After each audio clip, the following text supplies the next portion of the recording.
The gram-positive cell wall. This is the biology's most powerful protective systems. The gram-positive bacterial cell wall is an exceptionally thick, multi-layered structure around 20 to 80 nanometers, built for mechanical strength, osmotic protection, and environmental survival. Its architecture is far more robust than gram-negative bacteria, giving these microbes unique staining properties and antibiotic targets. Peptidoglycan, the rigid molecular mesh. The gram-positive cell wall contains up to 40 layers of peptidoglycan, forming the thickest cell wall found in bacteria. Peptidoglycan is composed of repeating NAG and NAM sugars, cross-linked by short peptides and creating a strong three-dimensional lattice. Its high cross-link density prevents osmotic lysis, allowing the cell to withstand internal pressure even more than 20 atmospheres. Research goal. At Research Goal, you will find research-driven courses that offer real research skills, data analysis training, and publication support. And best of all, it is incredibly affordable, costing less than other platforms. Join Research Goal today for free. Check out the link in the description box. The thickness of this lattice traps crystal violet dye, giving gram-positive bacteria their characteristic purple color. Because peptidoglycan is essential for survival, it is the primary target for beta-lactam antibiotics. And these antibiotics, they block the cross-link formation and weaken the cell wall.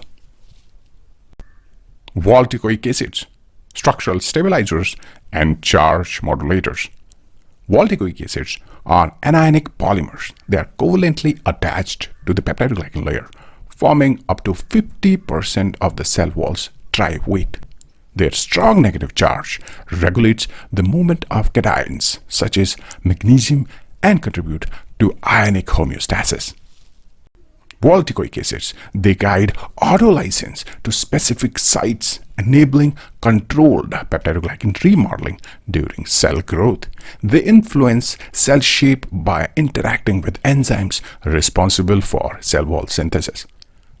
Teichoic acids, they also act as virulence factors, mediating adhesion to host tissue and also to the biomaterials. Lipoteichoic acids, they are membrane to wall anchors.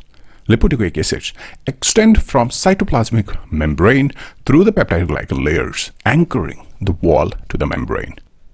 They help maintain envelope stability during cell division and wall turnover. Lipoteichoic acid trigger strong inflammatory response by activating toll-like receptor 2 on host immune cells.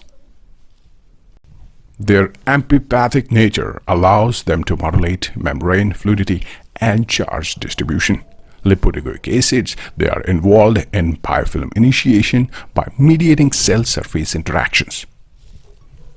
Periplasmic space, which is a narrow but functional reaction zone. Although smaller than in gram-negative bacteria, gram-positive bacteria possesses a thin enzyme-rich periplasmic-like space. This compartment contains enzymes responsible for polymerizing and cross-linking peptidoglycan precursors. It houses binding proteins that process nutrients before transport into the cytoplasm. The space also contains factors that neutralize host antimicrobial peptides. Enzymes in this zone repair cell wall damage caused by stress or even antibiotics. Surface proteins, functional factors embedded into the cell wall. Gram-positive bacteria embed a wide variety of proteins into their thick wall to perform specialized functions.